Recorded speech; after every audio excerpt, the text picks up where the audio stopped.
नमस्कार, जय हिंद। स्वागत है एक बार फिर से आप सभी का बीपीएससी मेकर के एक और एपिसोड में। दोस्तों 31 अक्टूबर तक हमने क्लास आपको प्रोवाइड किया था और आपको बताया था कि 2 से 3 दिन क्लास एब्सेंट होगी। तो जो क्लास छूट चुके हैं उसको लेकर सम्मिलित करते हुए 1 से 4 नवंबर 2023 तक के करंट अफेयर्स का संग्रह आज की इस वीडियो में आप देखने वाले हैं। ध्यान रखेंगे इस वीडियो श्रृंखला में बिहार राष्ट्रीय अंतर्राष्ट्रीय तीनों घटनाओं का संग्रह है, जो कि बिहार में आयोजित होने वाले आगामी सभी परीक्षाओं के दृष्टिकोण से आपके लिए काफ़ी महत्वपूर्ण है। और एक बात यहाँ पर ये ध्यान रखेंगे, इसका पीडीएफ फाइल बाइलिंगुअल है, जो कि हिंदी और इंग्लिश भाषा में उपलब्ध है। लेकिन आपको ये ध्यान रखना है कि अक्टूबर 2023 से या फिर अक्टूबर 2023 के बाद से आप इसका पीडीएफ फाइल बाइलिंगुअल प्राप्त कर पाएंगे। उससे पहले जितना भी मंथ का पीडीएफ मिलेगा आपको, वो सभी हिंदी में ही होंगे। ठीक है, ये सभी पीडीएफ फाइल आप बीपीएससी मेकर ऐप के माध्यम से प्राप्त कर सकते हैं। यानी कहने का सेंस यहाँ पर यह है, एक बार पुनः दोहरा दूं कि अक्टूबर 2023 से इसका पीडीएफ फाइल आपको बाइलिंगुअल मिल रहा है। चलिए सेशन की शुरुआत करते हैं। पिछले वीडियो में हमने आपसे एक प्रश्न पूछा था। सबसे पहले इस प्रश्न को देख लेते हैं। ये प्रश्न था कि गोवा में आयोजित 37वें राष्ट्रीय खेलों में बिहार महिला रग्बी टीम ने कौन सा पदक जीता है। इसकी कंप्लीट जानकारी हमने आपके साथ साझा किया था कि इस प्रतियोगिता में बिहार महिला टीम ने रजत पदक अपने नाम किया है, अर्थात सिल्वर मेडल। तो ध्यान रखेंगे, जो भी प्रश्न आप लोगों को पूछे जाते हैं आप लोग कमेंट बॉक्स में लिखिए और सारी जानकारी विस्तार पूर्वक लिखिए। विस्तार से लिखने का फायदा ये होता है कि चीज़ों को आप लंबे समय तक याद रखने में सक्षम हो पाते हैं। और एक्चुअली यहाँ पर ये ध्यान रखेंगे, जितने भी छात्र बीपीएससी टीचर एग्जाम की प्रिपरेशन में लगे हैं, बीपीएससी मेकर ऐप के माध्यम से आप इस कोर्स को, जो बैनर आपको यहाँ पर दिख रहा है, इस कोर्स को आप ज्वाइन कर सकते हैं। अच्छा, एक अहम जानकारी मैं आपको यहाँ पर दे दूं इस कोर्स के बारे में। ये कोर्स की शुरुआत हो चुकी है और इसमें जो नोट्स है वो तो आपको मिल ही रहे हैं, लेकिन इसके अतिरिक्त जो हमने आपसे वादा किया है कि विभिन्न सब्जेक्ट के जो सेक्शनल टेस्ट होंगे वो कम से कम 111 होंगे, यानी कि 111 से अधिक टेस्ट आपको दिए जाएंगे। तो यहाँ पर अब सवाल ये है कि आप इसे अटेम्प्ट कैसे करेंगे। तो जो भी छात्र इसे ऑलरेडी ज्वाइन कर चुके हैं, ध्यान देंगे जब एप्लीकेशन को आप डाउनलोड करेंगे, यहाँ पर देखिए करंट अफेयर्स के नीचे इस वाले बॉक्स में यहाँ पर आपको दिख रहा होगा एक टेस्ट करके ऑप्शन है। टेस्ट नाम के इस ऑप्शन पर जो आप क्लिक करेंगे तो वहां पर आएगा माई टेस्ट सीरीज। माई टेस्ट सीरीज या फिर ऑल टेस्ट सीरीज, दोनों में किसी पे क्लिक करेंगे तो वहां पर ये बीपीएससी टीचर वाला जो टेस्ट सीरीज है वहां पर आपको शो करेगा। अभी हिस्ट्री का टेस्ट आपको दिया जा रहा है, आप लोग अटेम्प्ट कीजिए जो लोग इस कोर्स को ज्वाइन किए हुए हैं। चलिए, जो लोग नहीं ज्वाइन किए हैं तो ज्वाइन कर सकते हैं एप्लीकेशन के ही माध्यम से। अब यहाँ पर सेशन की शुरुआत करते हैं पहले प्रश्न से। पहला प्रश्न है कि किस राज्य सरकार ने राज्य के किसानों को सिंचाई के लिए मुफ्त बिजली देने की घोषणा की है। देखिए, ये घोषणा अभी हाल ही में जो बिहार कैबिनेट की बैठक आयोजित हुई थी, मुख्यमंत्री नीतीश कुमार की अध्यक्षता में, वहीं पर यह फैसला लिया गया। तो विकल्प नंबर ए यहाँ पर इस प्रश्न का राइट आंसर होगा। आपको जानकारी दे दूं कि हाल ही में मुख्यमंत्री नीतीश कुमार की अध्यक्षता में कैबिनेट की बैठक में कुल 35 एजेंडों पर मोहर लगी। ये जो बैठक अभी हाल ही में आयोजित हुई, ध्यान रखेंगे ये नवंबर 2023 में रिसेंटली आयोजित हुई है और इसमें 35 एजेंडों पर मोहर लगी। और एग्जाम पर्पज से एक दो पॉइंट यहाँ पर हमने शामिल किया जो इंपॉर्टेंट है, जो पूछे जा सकते हैं।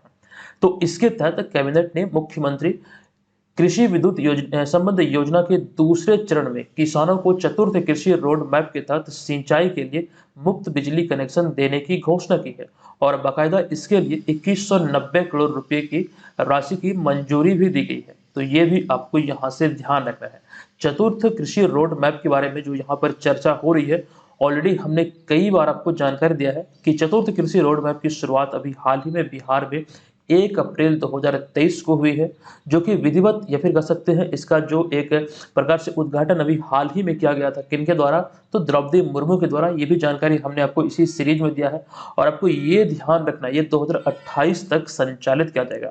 अभी पुनः ये सब जानकारी हम लोग देख लेंगे, लेकिन उससे पहले एक और यहाँ पर एजेंडों पर मोहर लगी है, वो देखते हैं कि इसके अतिरिक्त बिहार के शहरों के साथ अब ग्रामीण इलाकों में भी डायल 112 सेवा, जो कि एक आपातकालीन अर्थात इमरजेंसी सेवा है, इसकी सुविधा मिलेगी। पहले ये शहरी क्षेत्रों में ही मिलता था, लेकिन अब ये ग्रामीण क्षेत्रों में भी ये डायल 112 सेवा मिलेगा और इसके लिए कैबिनेट ने 766.71 करोड़ रुपए की स्वीकृति दी है। अच्छा, डायल 112 की यहाँ पर बात हो रही है। एक जानकारी आपको याद होगा, कुछ समय पहले हमने ये जानकारी आपके साथ साझा किया था कि इस सेवा में बिहार के जिलों के क्रम में बेगूसराय अव्वल आया था। आपको ध्यान होगा, विस्तृत तौर पर हमने ये आपको बतलाया था। अच्छा, बेगूसराय की बात हुई तो कुछ समय पहले हमने ये भी आपको बताया था कि जो बिहार से निर्यात हो रहे हैं, निर्यात के मामले में बिहार में बेगूसराय काफ़ी अव्वल है। तो ये भी चीज़ें आपको ध्यान रखना है। चलिए, यहाँ पर कृषि रोड मैप की जो बात हुई है उसके बारे में चीज़ों को हम देख लेते हैं। पहला कृषि रोड मैप 2008 में लागू हुआ था और बीज के उत्पादन के साथ-साथ किसानों की उत्पादकता बढ़ाने पर इसमें जोर दिया गया। उसी प्रकार से दूसरा कृषि रोड मैप 2012 में लागू हुआ, तीसरा कृषि रोड मैप 2017 में लागू हुआ और उसके बाद चौथा कृषि रोड मैप अभी हाल ही में 2023 में लागू हुआ है, जो कि आप ये ध्यान रखेंगे 2028 तक के लिए इसे लॉन्च किया गया है। 2028 तक ये संचालित किया जाएगा। तो कृषि रोड मैप के बारे में ये सारी जानकारी यहाँ से ध्यान रखें। अच्छा, यहाँ पर कृषि की बात हुई तो बिहार को कुल मिला के 5 बार, आप लोग नोट कर लीजिएगा, अब तक बिहार को 5 बार कृषि कर्मण पुरस्कार मिला है। ये काफी इंपॉर्टेंट है, कितनी बार मिला है तो 5 बार कृषि कर्मण पुरस्कार बिहार को मिला है। अच्छा, कृषि कर्मण पुरस्कार क्यों मिलता है? जो खास करके मोटे अनाज होते हैं उसके सर्वाधिक उत्पादन के लिए राज्यों को केंद्र सरकार की तरफ से कृषि कर्मण पुरस्कार मिलता है। तो ये जानकारी हमने कई बार आपको दिया है कि बिहार को 5 बार मिला है और किस किस अनाज के लिए मिला है वो भी हमने आपको बतलाया है। फिलहाल आज यहाँ पर स्किप करते हैं, चलते हैं दूसरे प्रश्न पे। तो ये दूसरा प्रश्न है कि सांस्कृतिक कार्यक्रम तरंग एवं अंतर विश्वविद्यालय खेलकूद कार्यक्रम एकलव्य का संबंध किस राज्य से है, जो अभी हाल ही में खबरों में है, जिसे पुनः शुरू किया जाएगा? जो अभी हाल ही में दिशा निर्देश दिया गया है, इसके आधार पर खास करके प्रश्न के बारे में यहाँ पे बात करें, जो सांस्कृतिक कार्यक्रम तरंग और अंतर विश्वविद्यालय खेलकूद कार्यक्रम एकलव्य है, ये संबंधित है बिहार से। दरअसल इसके बारे में यहाँ पर ये ध्यान रखें, कोरोना महामारी के कारण इस पर रोक लगाई गई थी, ये तभी से बंद था, लेकिन पुनः से इसे शुरू करने की अभी हाल ही में घोषणा किया गया है। तो इसके तहत आप ये ध्यान रखेंगे कि बिहार के विश्वविद्यालयों में फिर से सांस्कृतिक कार्यक्रम तरंग एवं अंतर विश्वविद्यालय खेलकूद कार्यक्रम एकलव्य शुरू किया जाएगा।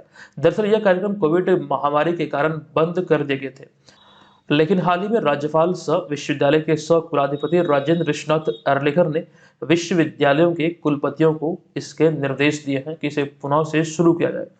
तो ये भी यहाँ से आप ध्यान रखिए।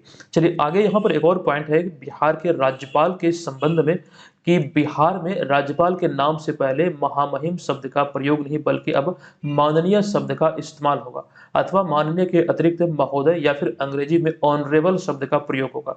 ये ध्यान रखिएगा, इसकी जानकारी हमने आपको दिया था। अच्छा, यहाँ पर आपको ये बता दूं कि आज की इस वीडियो में अपेक्षाकृत एक्सप्लेनेशन आपको थोड़ा सा कम मिलेगा और दिन की अपेक्षा में, ठीक है? तो आप लोग यहाँ पर एडजस्ट कीजिएगा, मतलब एक्सप्लेनेशन तो मिलेंगे लेकिन अपेक्षाकृत कम, जो कि और दिन हमने आपको दिया है। चलिए चलते हैं यहाँ पर तीसरे प्रश्न पे, लेकिन उससे पहले जो बिहार के राज्यपाल की बात हुई तो ये बिहार के अभी मौजूदा राज्यपाल है राजेंद्र विश्वनाथ अर्लेकर, जो कि गोवा के रहने वाले हैं।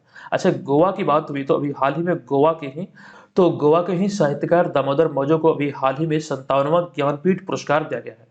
अच्छा, यहाँ पर राजेंद्र विश्वनाथ अर्लेकर जो बिहार के राज्यपाल है, ये आपको ध्यान रखना है, ये फागू चौहान के स्थान पर बिहार के राज्यपाल है। बिहार की राजधानी पटना है। पटना के बारे में 2 पॉइंट आपको बता दूं कि पटना नगर को बसाने का श्रेय उदयन को जाता है और पटना में सैनिक छावनी का जो निर्माण किया था लिच्छवियों पर आक्रमण करने के लिए, वो आजाद शत्रु ने किया था। बिहार के मुख्यमंत्री मौजूदा समय में नीतीश कुमार हैं और ये 22वें मुख्यमंत्री हैं बिहार के। और आपको यहाँ पर यह भी ध्यान रखना है कि कुल मिला के 8वीं बार या फिर 8 बार वे बिहार के मुख्यमंत्री पद की शपथ ले चुके हैं। और इन सब के अतिरिक्त मुख्यमंत्री नीतीश कुमार के नाम एक रिकॉर्ड है बतौर मुख्यमंत्री गांधी मैदान में सर्वाधिक बार तिरंगा फहराने का, जो कि 17 बार इन्होंने तिरंगा फहराया है। राज्य का पक्षी है गौरैया। अभी हाल ही में 20 मार्च को गौरैया दिवस मनाया गया, जिसका थीम था आई लव स्पैरो। राज्य के पशु बैल, राज्य के वृक्ष पीपल, राज्य के फूल गेंदा। जनसंख्या घनत्व है 1106 व्यक्ति प्रति वर्ग किलोमीटर। क्षेत्रफल है 94,163 वर्ग किलोमीटर। प्रथम राजभाषा हिंदी और द्वितीय राजभाषा उर्दू है। बिहार की स्थापना हुई थी 22 मार्च 1912 को पश्चिम बंगाल से अलग होकर भारत के 12वें राज्य के रूप में। अच्छा, यहाँ पर आप ये ध्यान रखेंगे, अभी हाल ही में 2023 में जो बिहार का स्थापना दिवस मनाया गया, ये 111वां स्थापना दिवस था, जिसका थीम था युवा शक्ति बिहार की प्रगति। और 7 निश्चय पार्ट 2 योजना के बारे में जो जानकारी हमने आपको दिया था कि 2020 में इसकी शुरुआत हुई है, और पार्ट 2 जो 7 निश्चय योजना है उसी के अंतर्गत ये युवा शक्ति बिहार की प्रगति भी निहित है। जो बिहार सरकार की जो 7 महत्वाकांक्षी योजना है उसमें ये जो थीम है इसका 111वें बिहार स्थापना दिवस की, वो भी उसमें निहित है। तो ये चीजें यहाँ पर समझिएगा। और यहाँ पर जो देख रहे हैं आप, 2 स्वास्तिक के बीच में बोधि वृक्ष, ये बिहार का राजकीय चिन्ह है और ये बिहार वाला मैप को दर्शा रहा है। आपको यहाँ पर यह ध्यान रखना, उत्तर में नेपाल, दक्षिण में झारखंड, पूर्व में पश्चिम बंगाल और पश्चिम में उत्तर प्रदेश, ये बिहार का राजकीय चिन्ह है। और मैप से संबंधित एक प्रश्न है, रिसेंटली आपके बीपीएससी प्रारंभिक परीक्षा में पूछा गया था। ये बिहार की राजधानी पटना है, जो कि आपको ये ध्यान रखना, यहाँ से प्रश्न अराइज हुआ था कि राजधानी पटना अन्य कितने जिलों के साथ अपनी सीमा को साझा करता है। कुल मिलाकर 9 जिले हैं जिसके साथ अपनी सीमा को ये साझा करता है।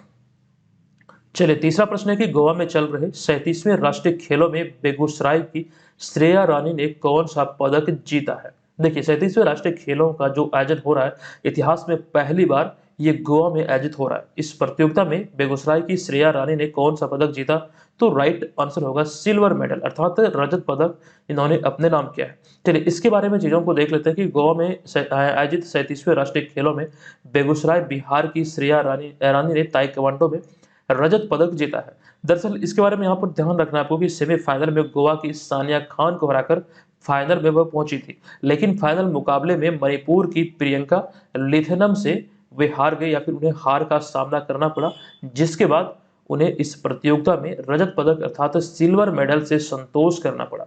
अच्छा, इसके अतिरिक्त आपको ध्यान रखना है कि मुजफ्फरपुर की बेटी ईशा मिश्रा और गोपालगंज के आशीष कुमार ने वुशु प्रतिस्पर्धा में, यानी कि वुशु चैंपियनशिप में बिहार को कांस्य पदक दिलाया। अच्छा, यहाँ पर आपको एक जानकारी ये दे दूं, जब आप इस वीडियो को देख रहे हैं, अब तक इस 37वें राष्ट्रीय खेलों में बिहार के किसी भी खिलाड़ी ने स्वर्ण पदक अपने नाम नहीं किया है। रजत आया है और कांस्य भी यहाँ पर हमने आपको जानकारी दिया है। और अभी हमने जानकारी और एक दिया था, आपको बतलाया था जो महिला रग्बी टीम है बिहार की, उन्होंने भी सिल्वर मेडल ही अपने नाम किया है। चलिए, यहाँ पर जो प्रतियोगिता की बात हुई, खेल की बात हुई, ऐसे में कुछ खेल आयोजित हुए के कुछ खेल आयोजित होने हैं, उसके शुभंकर को लेकर आप ये चीजें ध्यान रखिएगा, कई बार ये आपके एग्जाम में पूछे जाते हैं। जैसे कि अभी हाल ही में एशियन चैंपियंस ट्रॉफी चेन्नई 2023 में आयोजित हुई, ये इसका जो शुभंकर था ये था बॉमन। और यूरोपीय चैंपियनशिप, जिसे कि आप यूरो 24 के भी नाम से जानते हैं, और इसका जो शुभंकर जारी किया गया है, जो कि 2024 में आयोजित होना है, इसका शुभंकर रखा गया टेडी बियर, ये नोट कीजिएगा। और 37वें राष्ट्रीय खेल जो गोवा में आयोजित हो रहा है, पहली बार इसका शुभंकर रखा गया मोगा। अच्छा, मोगा को आप यहाँ पर इस तस्वीर में देख सकते हैं। चलिए, 22वां राष्ट्रमंडल खेल जो कि बहुत इंपॉर्टेंट है, ये राष्ट्रमंडल खेल या फिर कॉमनवेल्थ गेम्स, जो कि बर्मिंघम ब्रिटेन में आयोजित हुआ था 2022 में, और आपको ध्यान रखना इसका शुभंकर था पैरी द बुल। राजीव गांधी ग्रामीण ओलंपिक खेल जो कि राजस्थान से संबंधित है, इसका शुभंकर रखा गया था शेरू। एशियाई एथलेटिक्स चैंपियनशिप 2023, इसका शुभंकर लॉर्ड हनुमान।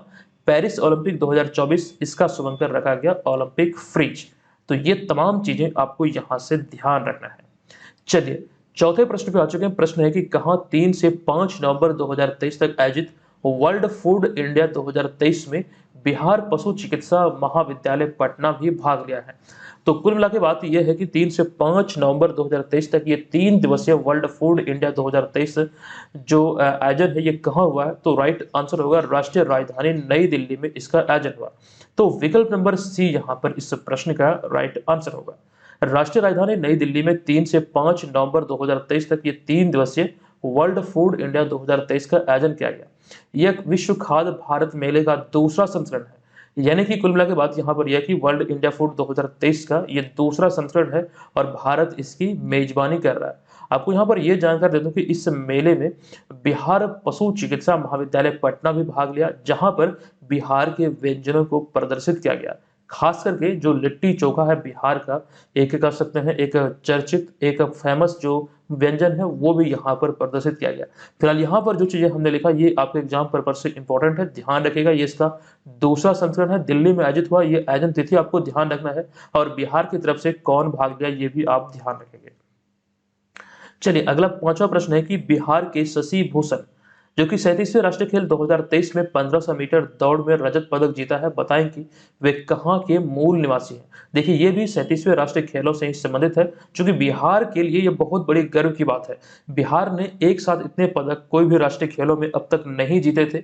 ये पहली बार है जो इस प्रकार का कह सकते हैं रिकॉर्ड बन रहा। तो यहाँ से आपके एग्जाम में प्रश्न बनेंगे, चाहे वो कोई भी एग्जाम हो, आप चाहे बीपीएससी टीचर एग्जाम की प्रिपरेशन में लगे हो, बिहार एसआई या फिर 70वीं बीपीएससी, कोई भी एग्जाम की प्रिपरेशन में आप लगे हैं, ध्यान रखेंगे इस चीज को।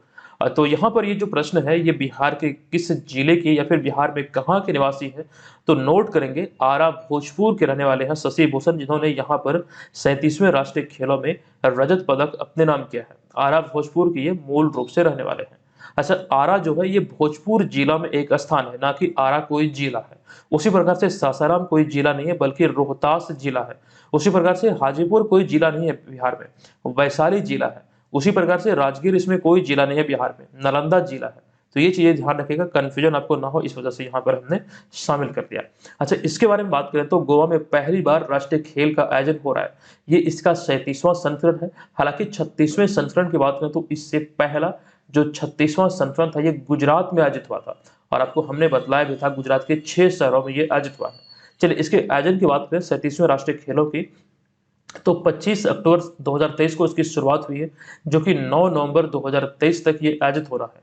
और प्रश्न के आधार पर यहाँ पर आप ये ध्यान रखेंगे, इसमें आरा भोजपुर के यानी कि भोजपुर जिले के शशि भूषण ने 1500 मीटर दौड़ में रजत पदक अर्थात सिल्वर मेडल जीता है। अच्छा, यहाँ पर अगला पॉइंट एक्स्ट्रा फैक्ट है कि इससे पहले बिहार महिला रग्बी सेवन्स टीम ने रजत पदक यहाँ पर 37वें राष्ट्रीय खेलों में अपने नाम किया था। हालांकि पिछली बार जो गुजरात में आयोजित हुआ था 36वां राष्ट्रीय खेल, इसमें बिहार महिला रग्बी टीम ने कांस्य पदक हासिल किया था। तो ये दोनों पॉइंट यहाँ पर आपको ध्यान रखना है। चलिए आगे चलते हैं। अगला हमारा यहाँ पर छठा प्रश्न है कि ये बहुत इंपॉर्टेंट है, ये ध्यान रखिएगा, इंपॉर्टेंट प्रश्नों की श्रेणी में आप इसे रखेंगे। तो हाल ही में किस खिलाड़ी ने रिकॉर्ड 8वीं बार दुनिया के सर्वश्रेष्ठ फुटबॉलर का बैलन डी और पुरस्कार जीता है? तो देखिए इसका जो राइट आंसर होगा, अभी हाल ही में इस पुरस्कार को लियोनेल मेसी ने अपने नाम किया। तो विकल्प नंबर सी यहाँ पर इस प्रश्न का राइट आंसर होगा। ये अर्जेंटीना के फुटबॉलर हैं जो लियोनेल मेसी इनका नाम है। इन्होंने इस खिताब को रिकॉर्ड 8वीं बार अपने नाम किया है। इसका राइट आंसर होगा विकल्प नंबर सी, लियोनेल मेसी, जो कि अर्जेंटीना के प्रसिद्ध फुटबॉलर है। अच्छा, यहाँ पर इस प्रश्न के बारे में उतनी जानकारी तो हमने शामिल नहीं किया है, लेकिन एक जानकारी यहाँ पर दे दूं, लियोनेल मेसी की बात हुई है तो ऐसे में काफी इंपॉर्टेंट है ये सारी चीजें जो कि अभी मैं आपको देने वाला हूँ जानकारी। ध्यान दीजिएगा, अभी हाल ही में कतर की मेजबानी में फीफा विश्व कप 2022 आयोजित हुआ था। ठीक है, इसके बारे में यहाँ पर यह जानकारी है कि फीफा विश्व कप 2022 का जो आयोजन है कतर में किया गया, और इसका खिताबी मुकाबला अर्जेंटीना और फ्रांस के बीच खेला गया था। और लियोनेल मेसी की कप्तानी में 36 साल के बाद अर्जेंटीना चैंपियन बना। अच्छा, कुल मिलाकर बात यहाँ पर यह है कि फीफा विश्व कप ये तीसरी बार है जब खिताब अपने नाम किया अर्जेंटीना ने। इससे पहले अर्जेंटीना 1978 और 1986 में ये फीफा विश्व कप का खिताब जीता था। अच्छा, फीफा विश्व कप की शुरुआत हुई थी 2023 में। अच्छा, इसका जो शुभंकर था या फिर जो इसका प्रतीक था, आधिकारिक प्रतीक जो 2022 का, ये था लाइव। ये भी ध्यान रखिएगा, एग्जाम में पूछे जाने योग्य है। पिछला संस्करण जो था फीफा का 2018 वाला, ये फ्रांस ने अपने नाम किया था, किसे हराकर, तो रूस को हराकर। हालांकि फीफा के बारे में कई सारी जानकारी और भी है, जैसे कि महिला विश्व कप की बात करें तो 20 जुलाई से 20 अगस्त 2023 तक फीफा महिला विश्व कप का 9वां संस्करण आयोजित हुआ, और इसका मेजबान था ऑस्ट्रेलिया और न्यूजीलैंड। और इस खिताब को, महिला संस्करण वाले इस खिताब को स्पेन ने पहली बार अपने नाम किया इंग्लैंड को हराकर। इसमें गोल्डन बूट का जो अवार्ड मिला सर्वाधिक गोल के लिए हिताना मियाजावा को मिला, जो कि जापान की है, 5 गोल के लिए। गोल्डन बॉल का अवार्ड मिला, ये सर्वश्रेष्ठ खिलाड़ी को दिया जाता है, एताना बोनाटी को, जो कि स्पेन की है। गोल्डन ग्लव का पुरस्कार मिला सर्वश्रेष्ठ गोलकीपर मैरी अब्स को, जो कि इंग्लैंड की है। इसके अतिरिक्त फीफा अंडर 20 की बात करें तो वो भी आप यहाँ पर देख सकते हैं। हो सकता है यहाँ से भी आपके एग्जाम में प्रश्न बने। वीडियो को पॉज करके आप इसे पढ़ सकते हैं, इसके बारे में भी यहाँ पर जानकारी दी गई है। ये अंडर 20 वर्ग के बारे में अभी हमने देखा। फीफा का जो श्रेणी 1 प्रतियोगिता है पुरुष वर्ग का और महिला वर्ग का। इसके बाद यहाँ पर फीफा अंडर 20 और अभी हाल ही में सैफ प्रतियोगिता, साउथ एशियन फुटबॉल फेडरेशन प्रतियोगिता जो आयोजित हुई। तो आपको ध्यान रखना कि भारत की अंडर 16 फुटबॉल टीम ने इस प्रतियोगिता के फाइनल मुकाबले में बांग्लादेश को 2-0 से हराकर खिताब अपने नाम किया। यह 5वीं बार है जब भारतीय अंडर 16 टीम ने इस खिताब को अपने नाम किया है। तो ये तो रही बात यहाँ पर अंडर 16 वर्ग की, लेकिन इसके अतिरिक्त एक जानकारी यह भी ध्यान रखें यहाँ पर कि हाल ही में भारत ने कुवैत को हराकर रिकॉर्ड 9वीं बार साउथ एशियन फुटबॉल फेडरेशन यानी कि सैफ चैंपियनशिप का खिताब, जो श्रेणी 1 खिताब है, वो अपने नाम किया था। रिकॉर्ड 9वीं बार अभी हाल ही में भारत ने कुवैत को हराकर इस खिताब को अपने नाम किया है। तो ये सारी चीजें यहाँ से ध्यान रखना आपको। चलिए 7वां प्रश्न है कि हाल ही में खबरों में रहा अबुआ आवास योजना का संबंध किस राज्य से है? तो अबुआ आवास योजना का संबंध झारखंड से है। तो विकल्प नंबर ए यहाँ पर इसका राइट आंसर होगा। हाल ही में खबरों में रहा अबुआ आवास योजना का संबंध झारखंड राज्य से है और इसके तहत बेघरों के लिए 8 लाख घर बनाए जाएंगे। ये घोषणा अभी हाल ही में झारखंड सरकार के द्वारा किया गया। 8वां प्रश्न है, कौन सा देश 2034 में फुटबॉल विश्व कप अर्थात फीफा की मेजबानी करेगा? तो इसका राइट आंसर होगा सऊदी अरब, यानी कि विकल्प नंबर डी यहाँ पर इस प्रश्न का राइट आंसर होगा। सऊदी अरब वर्ष 2034 में फुटबॉल विश्व कप फीफा की मेजबानी करेगा। अच्छा, यहाँ पर फुटबॉल विश्व कप की बात हुई है, फिर फुटबॉल की बात हुई है, तो अंतर्राष्ट्रीय फुटबॉल महासंघ यानी कि फीफा के मौजूदा अध्यक्ष कौन है जो कि पुनः चुने गए हैं, इसकी जानकारी हमने दिया था आपको। तो जियानी इन्फेंटिनो वर्तमान में फीफा के अध्यक्ष हैं, ये आप यहाँ पर नोट कर लेंगे। चलिए अगले प्रश्न पे चलते हैं। 9वां प्रश्न है कि कौन सा विश्वविद्यालय या फिर भारत का कौन सा विश्वविद्यालय हाल ही में स्वयं का एक सैटेलाइट लॉन्च करेगा? तो इसका राइट आंसर होगा विकल्प नंबर बी, यानी कि अलीगढ़ मुस्लिम विश्वविद्यालय अभी हाल ही में अपना एक सैटेलाइट लॉन्च करेगा। हालांकि आपको ये ध्यान रखना, यह एक नैनो सैटेलाइट है। आप यहाँ पे देख सकते हैं कि अलीगढ़ मुस्लिम विश्वविद्यालय ने नैनो सैटेलाइट प्रोजेक्ट को हाल ही में, या फिर अलीगढ़ मुस्लिम विश्वविद्यालय के नैनो सैटेलाइट प्रोजेक्ट को हाल ही में मंजूरी मिली है। और आपको ये ध्यान रखना है कि इस सैटेलाइट प्रोजेक्ट को एमओयू के संस्थापक सर सैयद अहमद खान के नाम पर रखा गया है। तो ये चीजें भी यहाँ से रिलेटेड फैक्ट में आपको ध्यान रखना है। अच्छा, ये प्रश्न आपके एग्जाम में कई बार पूछे गए हैं कि अलीगढ़ मुस्लिम विश्वविद्यालय की स्थापना किनके द्वारा किया गया था? तो सर सैयद अहमद खान के द्वारा किया गया था। इन्हीं के नाम पर इस सैटेलाइट का नाम रखा गया है। तो ये चीजें यहाँ से नोट कर लेंगे। चलिए आगे चलते हैं 10वें प्रश्न पे। यह प्रश्न है कि किसने हाल ही में नई दिल्ली में अमृत वाटिका और अमृत महोत्सव स्मारक की आधारशिला रखी है? तो ये आधारशिला अभी हाल ही में रखा गया नरेंद्र मोदी के द्वारा। तो 15वें प्रधानमंत्री नरेंद्र मोदी, इसका राइट आंसर है विकल्प नंबर सी। 11वां प्रश्न है कि हाल ही में यूनेस्को ने भारत के किस शहर को संगीत का शहर नाम से चिन्हित किया है? राइट आंसर होगा भारत के मध्य प्रदेश का एक शहर है ग्वालियर, जो कि अभी हाल ही में सिटी ऑफ म्यूजिक के रूप में यूनेस्को की तरफ से चुना गया है। इसी का जिक्र यहाँ पर किया गया। यूनेस्को अर्थात संयुक्त राष्ट्र शैक्षिक, वैज्ञानिक तथा सांस्कृतिक संगठन, तो यूनेस्को ने ग्वालियर को सिटी ऑफ म्यूजिक के रूप में मान्यता दी है। आपको ध्यान रखना, ग्वालियर जो शहर है ये मध्य प्रदेश का एक शहर है, जो कि इस शहर को दुनिया भर में संगीत की नगरी के नाम से जाना जाता है। आपको ये भी ध्यान रखना है कि इसे संगीत सम्राट तानसेन की भी नगरी कहा जाता है। चलिए चलते हैं हम 12वें प्रश्न पे। यह प्रश्न है कि निम्नलिखित में से किसे हाल ही में wild life photographer of the year से सम्मानित किया गया है? काफी इंपॉर्टेंट प्रश्न है। इसका राइट आंसर होगा विहान तल्या। विहान तल्या, जो कि विकल्प नंबर ए यहाँ पर इसका राइट आंसर होगा। हाल ही में 10 वर्षीय विहान तल्या को wild life photographer of the year पुरस्कार से सम्मानित किया गया। वे बेंगलुरु कर्नाटक के रहने वाले हैं। महज 10 वर्ष इनका उम्र है, जो कि इनका नाम है विहान तल्या, जो इन्हें अभी हाल ही में wild life photographer of the year के रूप में चुना गया। 13वां प्रश्न है कि हाल ही में भारत और किस देश के बीच रक्षा नीति की 15वीं वार्ता नई दिल्ली में आयोजित की गई है? तो राइट आंसर होगा भारत और सिंगापुर के बीच। तो विकल्प नंबर बी यहाँ पर इस प्रश्न का राइट आंसर होगा। ये भारत और सिंगापुर रक्षा नीति की 15वीं वार्ता नई दिल्ली में अभी हाल ही में आयोजित की गई। दोनों यहाँ पर आपको ध्यान रखेंगे कौन सी वार्ता है और किन दो देशों के बीच? तो भारत और सिंगापुर के बीच 15वीं। नेक्स्ट प्रश्न है कि निम्नलिखित में से किसने हाल ही में एआई सुरक्षा शिखर सम्मेलन की मेजबानी किया है? आर्टिफिशियल इंटेलिजेंस सुरक्षा सम्मेलन की मेजबानी अभी हाल ही में किनके द्वारा किया गया? तो राइट आंसर है विकल्प नंबर ए, यानी कि यूनाइटेड किंगडम। अच्छा, यहाँ पर आपको यह ध्यान रखना है कि ब्रिटेन के बकिंघम शायर के बेचलचे पार्क में एक जगह का नाम है बकिंघम शायर, जो आपको ध्यान रखना है यहीं पर बेचलचे पार्क में एआई सुरक्षा शिखर सम्मेलन आयोजित किया गया। ये ब्रिटेन में ये स्थान है। अच्छा, आयोजन की बात करें तो 1 से 2 नवंबर 2023 और इसका उद्घाटन ब्रिटेन के प्रधानमंत्री ऋषि सुनक के द्वारा किया गया।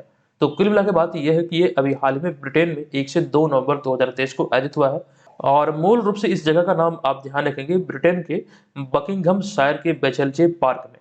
अगला 15 प्रश्न है कि हाल ही में भारत और किस देश ने शिक्षा के क्षेत्र में परस्पर सहयोग बढ़ाने के उद्देश्य से एक समझौता ज्ञापन पर हस्ताक्षर किया है। तो राइट जो आंसर है इसका हो जाएगा विकल्प नंबर डी यानी कि संयुक्त अरब अमीरात। तो विकल्प नंबर डी यहाँ पर इस प्रश्न का राइट आंसर होगा। अच्छा, एक चीज यहाँ पर आप ये ध्यान रखिएगा, संयुक्त अरब अमीरात अर्थात यूएई, अभी हाल ही में यूएई में जो कि एक घोषणा हुई थी, आपको हमने बतलाया था कि जो आईआईटी दिल्ली है इन्होंने एक घोषणा किया है और ये भारत के बाहर यूएई में अपना एक परिसर स्थापित करेगा, जो कि भारत के बाहर किसी प्रौद्योगिकी संस्थान के द्वारा ये दूसरी बार मतलब दूसरा समझौता होगा जो एक प्रौद्योगिकी संस्थान स्थापित किया जाएगा। हालांकि इससे पहले जो घोषणा हुआ था वो आईआईटी मद्रास की तरफ हुआ था, जो कि तंजानिया में अपना एक परिसर खोलने की घोषणा की गई थी। तो ये सारी बातें ध्यान रखिएगा। चलिए अब यहाँ पर हम चलते हैं आज की इस वीडियो के प्रश्न की ओर। तो आज की इस वीडियो का हमारा प्रश्न है कि हाल ही में बिहार के किस जिले की बेटी रोशनी परवीन का चयन जिनेवा स्विट्जरलैंड में आयोजित होने वाले विश्व युवा सम्मेलन 2023 में भारत का प्रतिनिधित्व करने के लिए हुआ है। इसकी जानकारी हमने आपको विस्तार पूर्वक दिया है, आप कमेंट बॉक्स में जाइए और बताइए इसका राइट आंसर क्या होगा। और जो जानकारी हमने आपको कोर्स से रिलेटेड दिया है 17वीं बीपीएससी एग्जाम की प्रिपरेशन में अगर आप लगे हैं तो बीपीएससी मेकर ऐप पर आप इस वाले कोर्स को परचेज कर सकते हैं। ध्यान रखेंगे एक ऑफर लागू है, प्रोमो कोड बीपीएससी 70 का प्रयोग करके यहाँ पर आप ऑफर का लाभ ले सकते हैं। और अगर आप इसके अतिरिक्त ये जो 17वीं बीपीएससी एग्जाम है इसके अतिरिक्त अगर आप बीपीएससी टीचर वाले एग्जाम की प्रिपरेशन में लगे हैं तो एप्लीकेशन पे ये भी कोर्स चल रही है, इसमें जो नोट्स आपको मिल ही रहे, लेकिन इसके एक की पॉइंट ये है कि यहाँ पर आपको 111 से अधिक टेस्ट आपको मिलने वाले हैं, जो कि कहीं ना कहीं ये आपकी तैयारी का घर बैठे बेहतरीन तरीके से आकलन करेगा। तो इस कोर्स को भी आप वहां से जाके परचेज कर सकते हैं। तो दोस्तों आज की इस वीडियो में इतना ही, मिलेंगे नेक्स्ट वीडियो में। ये वीडियो आपको कैसा लगा कृपया आप लोग कमेंट करके जरूर बताइएगा।